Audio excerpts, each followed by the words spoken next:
Hai, Assalamualaikum. Okey, ramai yang tanya saya, boleh ke buat bisnes kereta sewa ni kalau tak ada kereta? Okey, sebenarnya saya dah banyak kali cakap, sebenarnya untuk buat bisnes kereta sewa ni, dengan Go Greenmatic, tak ada kereta sewa pun boleh.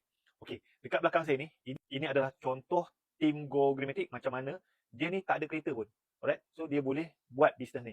Okey, ini dia punya Facebook. Okey, Facebook dia Kak Yati Car Rental MPV and Sedan Selangor. Okey, so Kak Yati ni, dia sertai Go Greenmatic pada 2 September 2023 dan dia ni duduk dekat Banting. Rumah dia dekat kampung saja, dekat ladang sawit. Dan dia ni sebenarnya warga emas, umur dah 50 lebih. Okey, Kak Yati ni dia sejak dia join sampai sekarang memang dia tak ada kereta. Sebab apa, kalau dia beli kereta pun, siapa nak sewa kereta, rumah dia dekat ladang sawit kan. Okey, so dia ni pun hanya buat pemasaran tanpa kos. Dia hanya iklan dekat Facebook dia iklan dekat dalam Facebook group dan dia iklan dekat dia punya TikTok. Alright.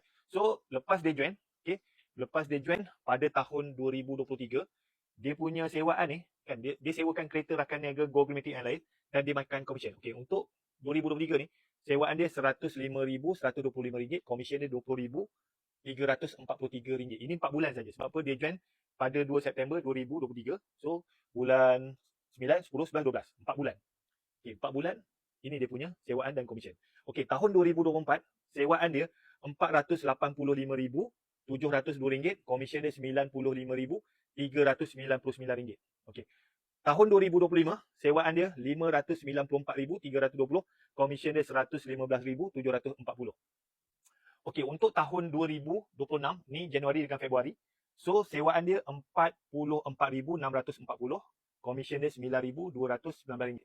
Okey, so sebenarnya tak ada kereta pun boleh buat bisnes kereta sewa ni dengan Go Greenmatic. Okey, mesti ramai yang tanyalah, macam mana Kak Yati ni boleh buat duit walaupun dia tak ada kereta. Okey, Kak Yati ni dia berdaftar menjadi rakan niaga Go Greenmatic. Okey, so bila dia daftar, so dia ada dalam kita punya community. So Kak Yati ni dia buat marketing lah. Dia iklan dekat Facebook dia masuk dalam grup Facebook, dia iklan dekat TikTok dia. So kalau ada orang, ada pelanggan lah yang nampak dia punya iklan tu, pelanggan ni akan WhatsApp lah dia. So Kak Yati dia tanyalah, nak sewa kereta apa, nak pakai kat mana, tarikh bila kan. So pelanggan dia akan bagi detail tu. So Kak Yati ni, dia akan tanya dekat dalam kita punya grup. So kita ada grup WhatsApp, kita ada grup Telegram. So dalam grup tu, ada rakan niaga kita yang ada kereta. So rakan niaga Go Greenmatic yang ada kereta akan support Kak Yati. So rakan niaga yang ada kereta ni, dia akan supply lah kereta dekat Kak Yati. So dia akan bagilah gambar kereta, harga sewa berapa, harga ejen berapa, deposit berapa, kalau ada cas penghantaran berapa kan. So Kak Yati dia dapat detail tu daripada pemilik kereta. So Kak Yati dia akan inform lah dekat pelanggan.